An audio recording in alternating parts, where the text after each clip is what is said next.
This is a quick overview video of the Avalonix Premium Series 32-channel DVR with 4 hard drive capacity.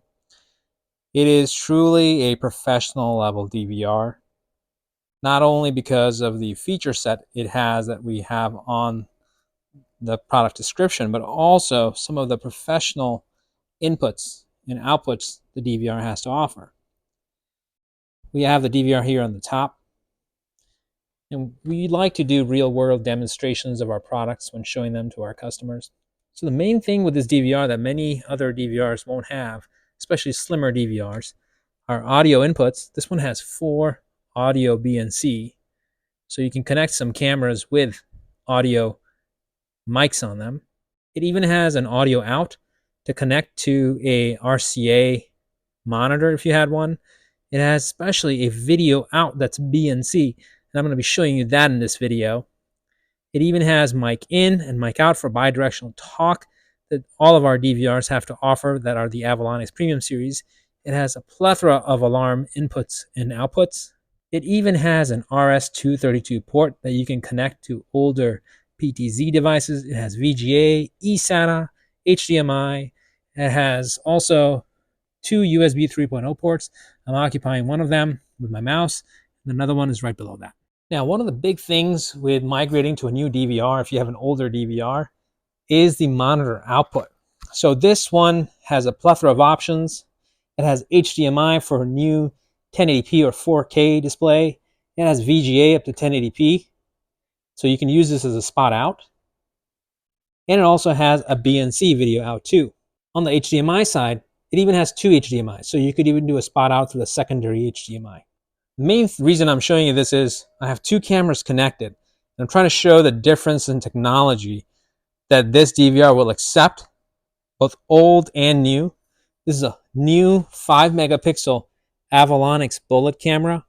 And this is an older, about 15-year-old analog camera. You can just tell that it's really old. Look at the color of its IR LEDs. This little one provides the same amount of infrared as that one, about 100 feet of IR. Now let me show you the DVR and what it displays. Right now I have this DVR hooked up to our monitor that has a RCA video and audio input. I have the RCA video in going, and that's the screen I'm seeing here. So if you have an older system and you're using some sort of a video distribution box, or you have multiple BNC monitors, this is a perfect way to get a video out. And you can even move the mouse around and see the menu system on the screen. Now, of course, if you've got a newer monitor, you would be viewing it using the HDMI. I'm going to switch my monitor to HDMI. Now, when you're in HDMI mode, that gives you a 1080p signal, lets you see the clearest possible video you can get from a camera. So if I go to my second camera here, you can see how clear it is versus the first camera here. So that's a very, very old camera. The sensor and the lens have kind of started to go out, but still it works. So in addition to what I've shown you thus far, let me show you a little trick on the BNC video output. So as you can see on this screen right now in HDMI, I can see the whole monitor, the whole screen from the left margin to the right margin. But when I switch to BNC input, and for those guys who don't know what BNC is this Coax input. RCA looks like that. It's an older, smaller 4-channel DVR that I've got for demo here. So this is an RCA input. This is a BNC input. This is an RCA connector that goes into an RCA jack. And this is a BNC connector that goes into a BNC jack. You can also interconvert between BNC to RCA using the special adapters that we've got.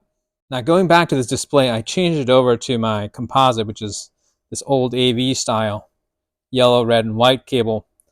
I'm basically using this end to connect into the back of this monitor. If you'll notice, part of it's cut off. You can actually fix that by going into the menu option on the DVR go into display, and there's a setting for TV adjustment.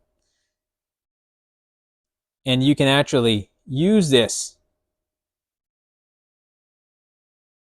to improve your display's output according to your monitor. You can do this while you're connected to your BNC monitor. And then once you're done, you can hit apply. So now I can actually completely see my screen. If you still have anything cut off here, so on this side, on the right-hand side margin, I have something being cut off. I'm going to go fix that. So using this section of the display, you can set it to according to your monitor. Because when you're going from a HD DVR to Coax, there are going to be certain differences, and that's how you use the TV adjustment on this DVR that offers this. Now, not all DVRs offer this feature. Only this DVR and one other that we sell has a BNC video output that lets us connect an old-fashioned BNC or RCA monitor to it. So if you've got that kind of setup, then this DVR is the right for you. It does support up to 32 BNC cameras, okay? Or you can switch some of the BNC channels to IP. So if you were to go at IP, you can switch these to IP. I suggest going backwards. It's really easy. All you do is go to main menu, you go to camera, channel type, and switch them to IP using this menu. I'm obviously just administering this DVR using my BNC output, which is lower res, only 480p. Now I'm switching over to the HDMI, which is 1080p, 720p, much higher res, and you can see that more clearly. So once you switch these by deselecting auto, and then the way to do it is go from the last channel backwards. That lets you do it. We have a whole video guide on how to do that. And then you can add your own Avalonix Premium Series cameras over the network using a PoE switch. So all you have to do is run an Ethernet cable from the back of the DVR to your Ethernet switch or router, and also have a PoE switch. So this is a PoE switch that lets me connect PoE cameras to it over the network. And you can add them with a little bit of configuration on your network.